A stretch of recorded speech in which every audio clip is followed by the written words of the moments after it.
Senior वकील और social activist Prashant Bhushan शनिवार को चंडीगढ़ पहुंचे, जहां किसान भवन में एक विषय लोकतंत्र की हालत देश में ऐसी है पर बोलते हुए उन्होंने केंद्र की मोदी सरकार पर जमकर निशाना साधा।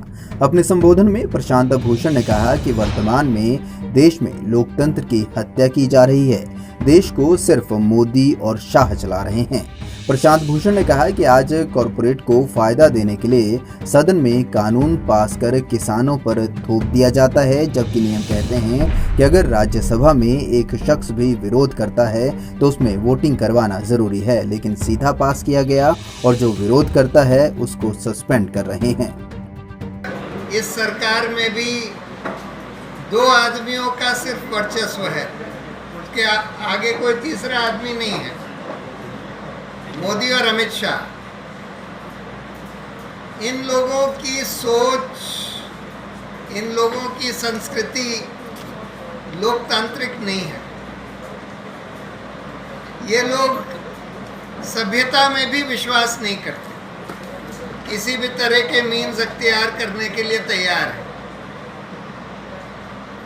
और बहुत सिस्टमैटिकली हमारे सारे लोकतांत्रिक संस्थाओं को ध्वस्त करते चले जा रहे हैं, मौलिक अधिकारों को दबाते जा रहे हैं, लोगों को डराते जा रहे हैं। बिल्कुल एक फांसीवाद यहाँ कायम किया जा रहा है। रिया चक्रवर्ती मामले को लेकर प्रशांत भूषण ने रिया चक्रवर्ती को बेकसूर बताया। वहीं हाथरस पर कहा कि यूपी पुलिस ने लड़की का अंतिम संस्कार कर दिया। वह जब जनता इसके खिलाफ आवाज उठा रही है तो वहां का सीएम कहता है कि दंगा भड़काने की साजिश है। मैं तो सीधा सीधा कह सकता हूं कि ये जो यूपी का चीफ मिनिस्टर है, जो अपने आप को योगी योगी कहता है,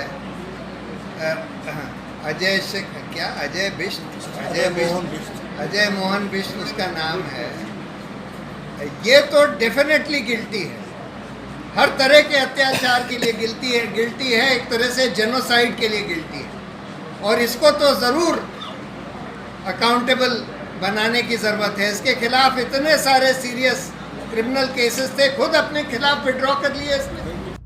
सुप्रीम कोर्ट में अपने खिलाफ चले अवमानना केस पर प्रशांत भूषण ने कहा कि इस केस में अच्छा यह हुआ कि लोग साथ खड़े हुए और लोगों ने खुलकर बोला।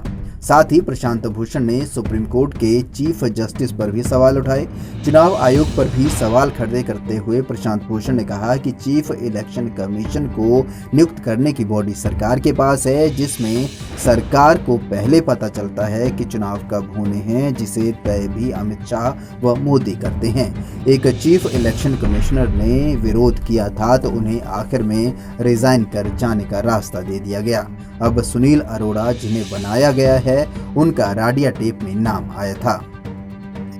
लोकतांत्रिक संस्थानों को ध्वस्त करने का, मौलिक अधिकारों को कुचलने का, एक्टिविस्ट, माइनॉरिटीज, दलितों के खिलाफ अत्याचार जितना इस सरकार ने किया है और जितनी फांसीवादी और असभ्य सोच इस सरकार और इस पार्टी की है, उतनी मैंने कभी नहीं देखी किसी और पार्टी की। मैंने इमरजेंसी का दौर भी देखा, लेकिन इमरजेंसी के दौर में भी इस तरह का असभ्य एटमॉस्फेयर और बिल्कुल जिसको कहते हैं कि लिंच मॉब्स को सड़कों पर छोड़ना, इस तरह की सिचुएशन। चंडीगढ़ पहुंचे प्रशांत भूषण ने केंद्र की बीजेपी सरकार पर जमकर निशाना साधा। प्रशांत भूषण ने मोदी सरकार पर लोकतंत्र की हत्या करने के आरोप लगा दिए। यही नहीं, सुप्रीम कोर्ट के चीफ जस्टिस से लेकर चुनाव आयोग पर भी सवाल खड़े कर दिए। पंजाब की सिटी चंडीगढ़ के लिए भगवत सिंह की रिपोर्ट।